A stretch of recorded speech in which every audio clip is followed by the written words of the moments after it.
रही बात बहन जी की रैली की, बहन जी की रैली में मान्यवर कांसीराम साहब समस्त महापुरुषों की भावनाएं जुड़ी हुई हैं एक आम आबादी पे, और खासकर उन बहुजन वादी सोच के लोगों पर, विशेषकर दबे कुचले तबके पर। उन्हें लगता है कि बसपा से हमारा स्वाभिमान जुड़ा हुआ है, हमारा सम्मान जुड़ा हुआ है, और वो रैली में इसलिए जाते हैं। मेरे गांव से खुद बस भर के गई, उनको किसी ने कोई बस करके नहीं दी, कोई नेता नहीं गया गांव में, कोई नहीं गया, खुद से पैसे कलेक्ट किए और बस करी और खुद से वो गए।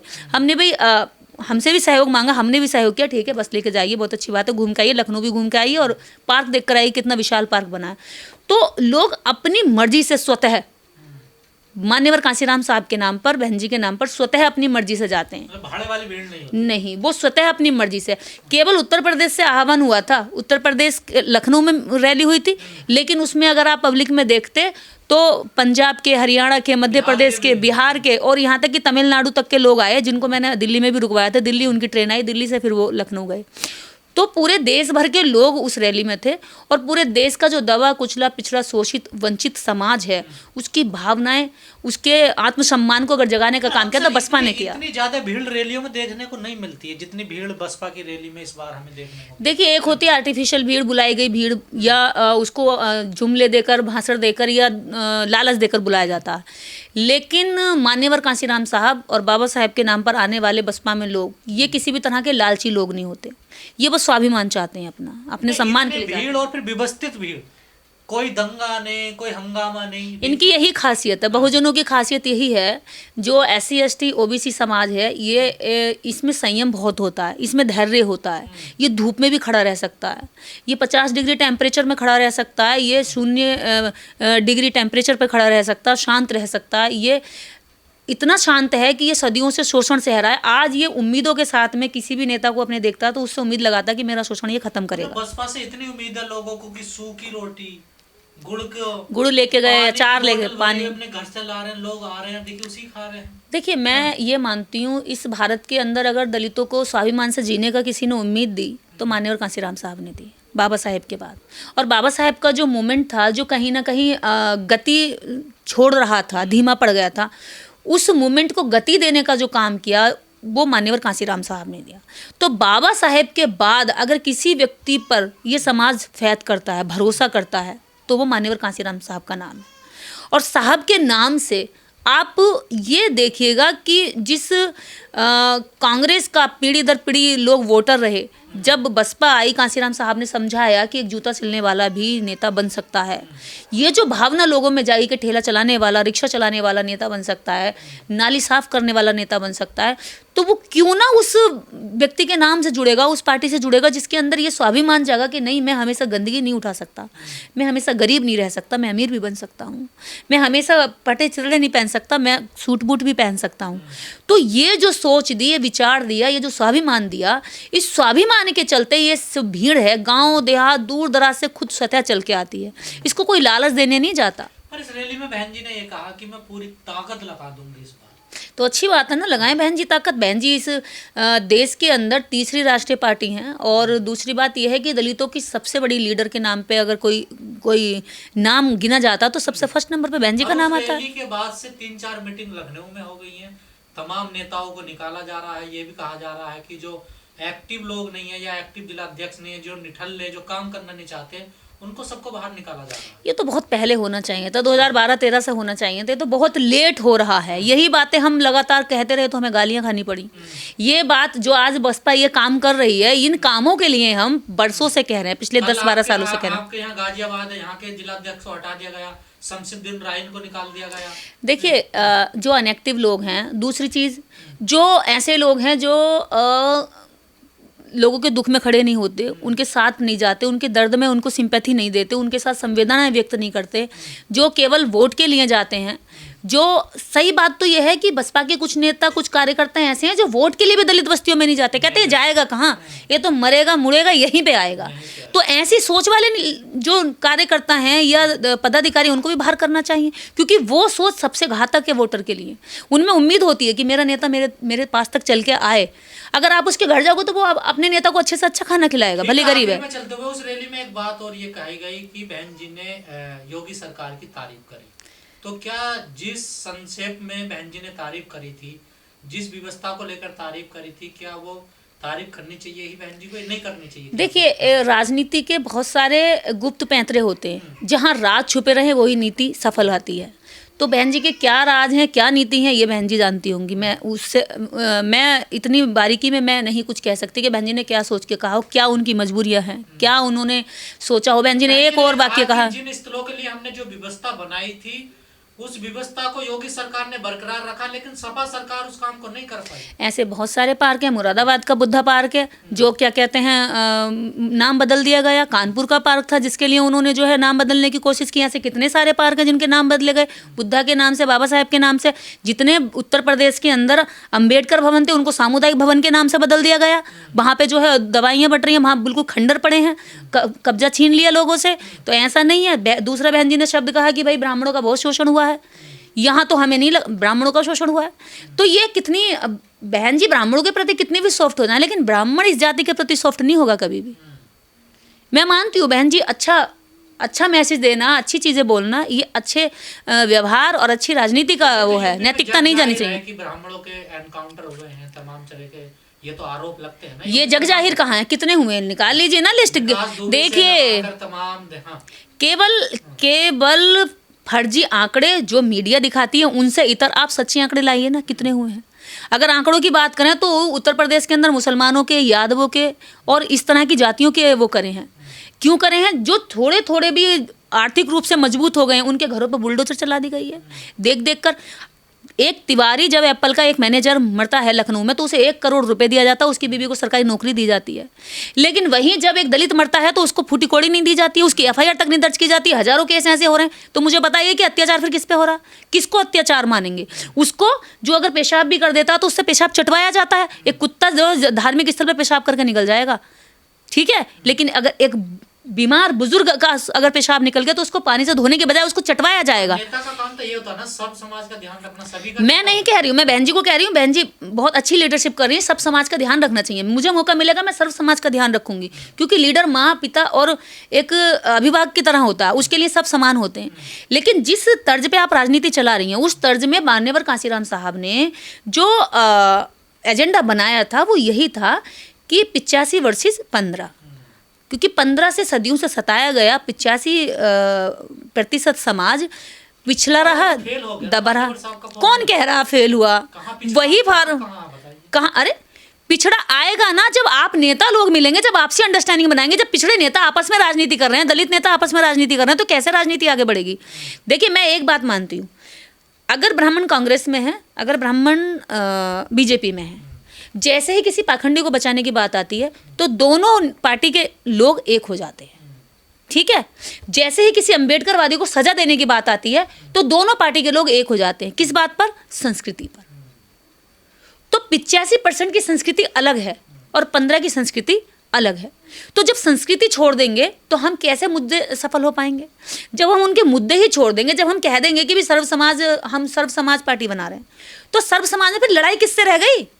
अगर तुम सर्व समाज बना रहे हो तो सर्व समाज से सबसे बढ़िया, तुमसे अच्छा तो काम फिर बीजेपी कर रही है। बीजेपी बताइए, बीजेपी सबका साथ सबका विकास कह रही है। बीजेपी भी कहती है हम बाबा साहब को, आप मुझे बताइए, सबका साथ सबका विकास कहती है बीजेपी, और वो खुल के करती भी है। हमारे प्रधानमंत्री जी खुलकर नंगा नाच करते हैं धर्म के नाम पर। हमें लगता ही नहीं कि हमने प्रधानमंत्री चुना है या किसी भारत के अंदर सारे मंदिरों का पुजारी। वो खुलकर अपना सनातन और पाखंड का समर्थन करते हैं। एक जब संसद का वो होता है, उसके अंदर उद्घाटन होता है तो पुजारियों के आगे भी वो नतमस्तक जमीन के बल लेट जाते हैं। क्यों लेट जाते हैं? क्योंकि उन्हें पता है कि ऐसा करने से देश की बाकी जनता पे फर्क पड़ेगा कि सनातन के पैरों में लेटना है। रही बात इन वाले नेताओं की, अगर हम बहुजनवादी नेताओं की बात करें तो आप अखिलेश यादव जी को ले लीजिए। वो अपने पिछड़े समाज को अभी तक ये मैसेज नहीं दे पाए कि पेरियार क्या चीज़ थे। अगर बात करें अखिलेश यादव जी की या उनके साथ में जुड़े हुए नेताओं की, तो अभी तक वो ये मैसेज नहीं दे पा रहे कि पेरियार क्या चीज़ थे, ललित सिंह यादव क्या चीज़ थे, साहू महाराज क्या चीज़ थे, और ज्योतिबा फुले ने क्या काम किए थे। तो वो ओबीसी नेताओं को अभी तक दिशा ही नहीं दे पाए हैं। अगर हम बात करें समाज में ओबीसी की, तो ओबीसी इतना ज़्यादा गुलाम है मनुवाद का, ब्राह्मणवाद का, कि वो दलित को आगे आकर के डंडे से मारता है। लेकिन खुद पर उसे डंडा पड़ रहा है, उसके अधिकार छीन रहा है सवर्ण समाज, तो उससे नहीं लड़ता। कहना चाह रहे हैं ना, आपका जो कॉन्सेप्ट था मान्यवर साहब का, वो तो फेल हो गया ना। ये फेल नहीं हुआ। जब मान्यवर कांसीराम साहब ने ये फॉर्मूला बनाया, कहते हैं कि हम हिंदू राष्ट्र नहीं बनने देंगे, पिछड़ा कहता है हिंदू राष्ट्र बनेगा। तो पिछड़े को समझाएगा कौन? पिछड़ों के बड़े नेता जब अगर किसी तरह से नाक रगड़ेंगे कहीं पर, तो वहीं जाकर रगड़ेंगे ना। अगर पिछड़े नेता के हाथ में पेरियार को पढ़ते हुए देख लिया, तो बाकी समाज पेरियार पढ़ेगा। पिछले नेता अगर एक पेरियार की किताब पढ़ते हुए डालते हैं, या ललित सिंह यादव जी की किताब पढ़ते हुए इस तरह से फोटो डालते हैं, या उनके बारे में 2 लाइनें बोलते हैं, तो बाकी समाज पे फर्क पड़ेगा, भाई ये किताब कौन सी है। पैरों में बैठते हुए फोटो डालते हैं। अरे तो मैं क्या कह रही हूँ, कांसीराम साहब का फॉर्मूला फेल नहीं हुआ है, ओबीसी समाज के नेताओं ने ये फेल किया है। उनका फॉर्मूला फेल नहीं हुआ, उनके फॉर्मूले पे ही काम होगा, उनके फॉर्मूले पे इस देश में रिफॉर्मर होगा, उनके फॉर्मूले पे ही इस देश के अंदर दलितों के पिछड़ों के अधिकार मिलेंगे। और रही बात इस देश के अंदर राजनीतिक पार्टियों के, तो राजनीतिक पार्टियां अभी तक अपने मिशन को समझ नहीं पाई हैं। बहुजनों की जो पार्टियां हैं, जिनको हम बहुजन कहते हैं, बहुजनवादी, लेकिन जो मनुवादी पार्टियां हैं वो अपने एजेंडे को समझती हैं, वो वोटर को लुभाना भी जानती हैं। अभी मैं चाहे कितनी भी मैं मनुवाद को खत्म करने की बात कर रही हूँ, समानता की बात कर रही हूँ, लोगों में न्याय की बात कर रही हूँ, अगर अभी मैं बीजेपी ज्वाइन कर लूँ तो मेरे सारे पाप धुल जाएंगे। उनकी नज़र में जो मैं ये न्याय का काम करूँ, उनकी नज़र में पाप है, लेकिन जैसे ही मैं बीजेपी ज्वाइन करूँगी, ये पाप मेरा पुण्य में बदल जाएगा। क्या ये पार्टियां नहीं कर सकती हैं ऐसा? इन पार्टियों को भी ये समझना चाहिए। और सही बात यह है कि जब मनुवादी नेता किसी भी पार्टी में जाए, अपनी मनुवादी विचारधारा नहीं छोड़ता, लेकिन जब अम्बेडकरवादी नेता किसी मनुवादी पार्टी में जाता है तो अपनी अम्बेडकरवादी विचारधारा ही छोड़ देता है और मनुवादी विचारधारा पे चल देता, मनुवादी पार्टियों के गुण गाने लगता है, उनके गीतों में सुर मिलाने लगता है। तो ये जब तक इतने कमज़ोर और कच्ची दिमाग की विचारधारा रहेगी, जब तक हम इसी तरह से फिसलते रहेंगे, गिड़गिड़ाते रहेंगे, और हमारा जो खुद का वजूद बनना चाहिए वो वजूद नहीं बन पाएगा। न्याय करने वाली बात है, जब तक चरित्र में नहीं आएगी तब तक वो बात केवल एक फर्जी बात रहेगी, वो वोट बैंक के लिए रहेगी, लोगों को लुभाने के सार्थक नहीं बनेगी। राहुल गांधी जी अगर कह रहे हैं कि मैं सामाजिक न्याय का इस वक्त योद्धा, लोग उनको कह रहे हैं कि सामाजिक न्याय के योद्धा हैं, और हम मानते भी जिस तरह की उनकी स्पीचेस रहती हैं, जिस तरह के उनके अभी के बयान सामने आ रहे हैं, और प्रेस कॉन्फ्रेंस में जिस तरह से वो हर मुद्दे को पूरी तरीके से, चाहे एससी का हो या एसटी का हो, ओबीसी का हो, महिलाओं को प्रखर होकर के बोलते हैं। लेकिन ये सच्चाई तब सामने आती है जब वास्तव में राजनीति ग्राउंड पर उतरती है, और जब ग्राउंड पर उतरते वक्त पता चलता है कि आप भेदभाव के साथ में अपनी राजनीति को सफल कर रहे हैं, वहीं से आप पकड़े जाते हैं कि आपने जो अभी तक भाषण दिए थे वो मात्र मंच पर डाइस पर बोलने वाले भाषण थे, वो आपके, हाँ, वो मंच पर बोलने लायक भाषण थे सिर्फ, लेकिन आपकी पार्टी में वो इम्प्लीमेंट अभी तक होने की हिम्मत आप में भी नहीं है। तो चाहे बिहार का चुनाव हो या इसके बाद आने वाला और कोई चुनाव हो, इसके बाद यूपी के चुनाव है, लेकिन अगर इसी तरह से चलता रहा तो जो गठबंधन पार्टियों का जोड़कर बनाया गया है, ये गठबंधन कहीं ना कहीं अंदरूनी टूट फूट भी आएगी। अभी जैसे कि आपने देखा, तेजस्वी यादव जी ने अपने अलग कैंडिडेट उतार दिए, कांग्रेस ने अभी उतार दिए, उन्होंने भी उतार दिया, एक ही सीट से दोनों ने अपना अपना उतार दिया। तो इसका मतलब है कि आप अभी गठबंधन की आपसी अंडरस्टैंडिंग इतनी मजबूत नहीं है कि एक ही कैंडिडेट पर दोनों सभी पार्टियों का समझौता हो सके, सहमति हो सके। तो इसी से पता चल रहा है कहीं ना कहीं सामाजिक न्याय अंदर खाने तरीके से हो नहीं रहा है, सामाजिक न्याय की केवल बात हो रही है, सामाजिक न्याय ग्राउंड पर नहीं उतर पा रहे हैं। कांग्रेस को बिहार में 61 सीटें मिली हैं उनके जो खाते में आई हैं, और उसमें से लगता है कि 5 या 4 सीटों पे उन्होंने एससी जो रिजर्व सीट है बस उन्हीं को टिकट दिया। तो क्या यही हिस्सेदारी की बात करते राहुल गांधी? देखिए, रिजर्व सीट पर अगर आपने एससी को टिकट दे दिया, चाहे बीजेपी दे रही हो, कांग्रेस दे रही हो या अन्य कोई भी पार्टी, तो ये कोई आपने महान योद्धा या सामाजिक योद्धा वाला काम नहीं किया, वो तो संवैधानिक प्रावधान है, उस प्रावधान को पूरा कर रहे हैं। अगर वो नहीं करेंगे तो आपकी पार्टी की जो की मान्यता है ये रद्द हो जाएगी, वो तो आपको करनी पड़ेगी, मजबूरी है, वो आपकी मजबूरी है कि आपको करनी पड़ेगी। अगर आप वास्तव में सामाजिक न्याय के योद्धा हैं तो आप सीटों में जो उनकी हिस्सेदारी, जो उनकी संख्या अनुपात में हिस्सेदारी है, उसका बंटवारा करिए ना, उस हिसाब से उनको सीटें दीजिए। आप डाइवर्सिटी की बात करते हैं एक तरफ, लेकिन दूसरी तरफ जब सीटों के बंटवारे की बात आती है तो पता चलता है कि भैया SC ST फिर से पीछे दूर खड़े होकर देखता है, आगे फिर सवर्णों ने हक मार लिया, आगे फिर उनको जो है मलाई खाने के लिए आगे वाली लाइन में लगा देते हैं। तो ये चीज़ें जो सामने आ रही है चुनाव के दौर पे, झंडा उठाने के लिए या दरी बिछाने के लिए? देखिए, मैंने ये देखा है, दलित लीडर जितने भी हमारे चाहे कांग्रेस में जाएं या बीजेपी में जाएं, सामाजिक न्याय पर उनके प्रखर बोल होते हैं, प्रखर वक्ता होते हैं, उनसे उम्मीदें होती हैं, उनसे आशाएं हम रखते हैं। लेकिन जैसे ही कांग्रेस या बीजेपी में जाते हैं, पता नहीं उनकी क्या मजबूरियां हो जाती हैं, क्या उन पर प्रोटोकॉल का दबाव होता है, या पार्टियों को उन पर इतना प्रेशर बना दिया जाता है कि आपको ये ही बोलना है या इतना छोड़ देना है, तो वो सामाजिक न्याय का कुछ हिस्सा छोड़ करके आगे की बात करते हैं। जो थोड़ा सा कर दिया होता है उसी को पूरा बताने का प्रचार किया जाता है कि देखिए यही पूरा है, और फिर उसको पैरवी इस बात से की जाती है कि दूसरी पार्टी तो इतना भी नहीं कर रही है कि हम इतना कर तो रहे हैं। तो ऐसे करके जो है कहीं ना कहीं दलित वोटर्स को गुमराह किया जाता है, अपनी ओर आकर्षित किया जाता है। पर सच्चाई ये है कि वास्तव में चाहे कांग्रेस हो, चाहे बीजेपी हो, या सपा हो, बसपा हो, या अन्य जो भी पार्टियां हैं, या असपा हो, अगर इनमें सामाजिक न्याय की बात वास्तव में ज़मीनी अमलीजामा ये पहना रहे हैं तो उससे टिकटों के बंटवारे से पता चलता है।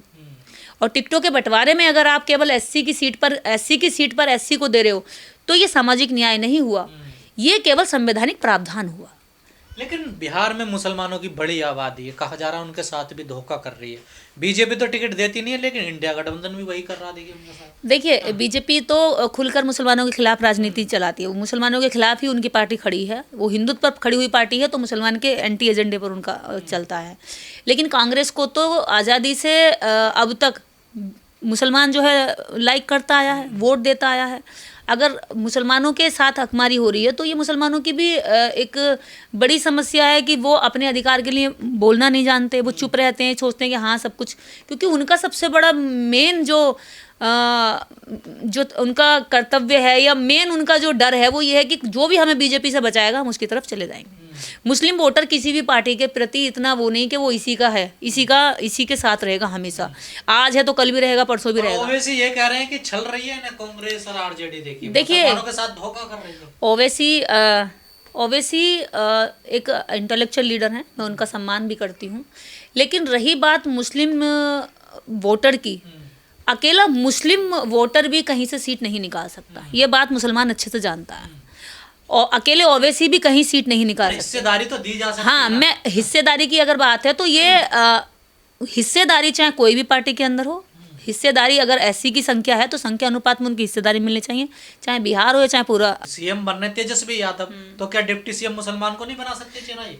देखिए संख्या के अनुपात में मुसलमान की अगर हिस्सेदारी बन रही है तो उनको भी घोषणा कर सकते हैं। अगर बीजेपी इतनी चालाकी से, होशियारी से खेल सकती है तो इंडिया गठबंधन नहीं खेल सकता क्या?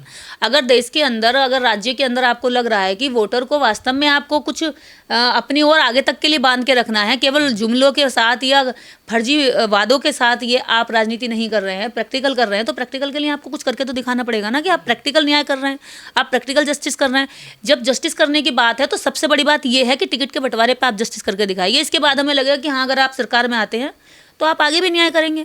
लेकिन टिकट बंटवारे में अगर आप न्याय नहीं कर पा रहे हैं तो आगे से क्या उम्मीद लगाएंगे दलित, पिछड़े या मुसलमान, क्या आपसे उम्मीद लगाएंगे? वो तो कहीं ना कहीं लगेगा यार हम उससे आए थे छल कर, यहाँ भी छले गए, तो ये तो छलावा हो जाएगा एक तरह का, दोनों तरफ से छला जाएगा वोटर। लेकिन दीदी पिछले दिनों हमने देखा 9 अक्टूबर को लखनऊ में बसपा की एक बड़ी रैली हुई और वो रैली बड़ी चर्चाओं में रही, लेकिन कांग्रेस को और सपा को उस रैली से बड़ी दिक्कत हुई और कहा कि ये बीजेपी द्वारा की गई रैली है। देखिए जब भी बसपा की रैली होती है ये कोई किसी भी तरह से, किसी भी दूर से आरोप प्रत्यारोप लगा देना, ये मुझे नहीं लगता कि ये राजनीति की एकदम प्योर समीक्षा है।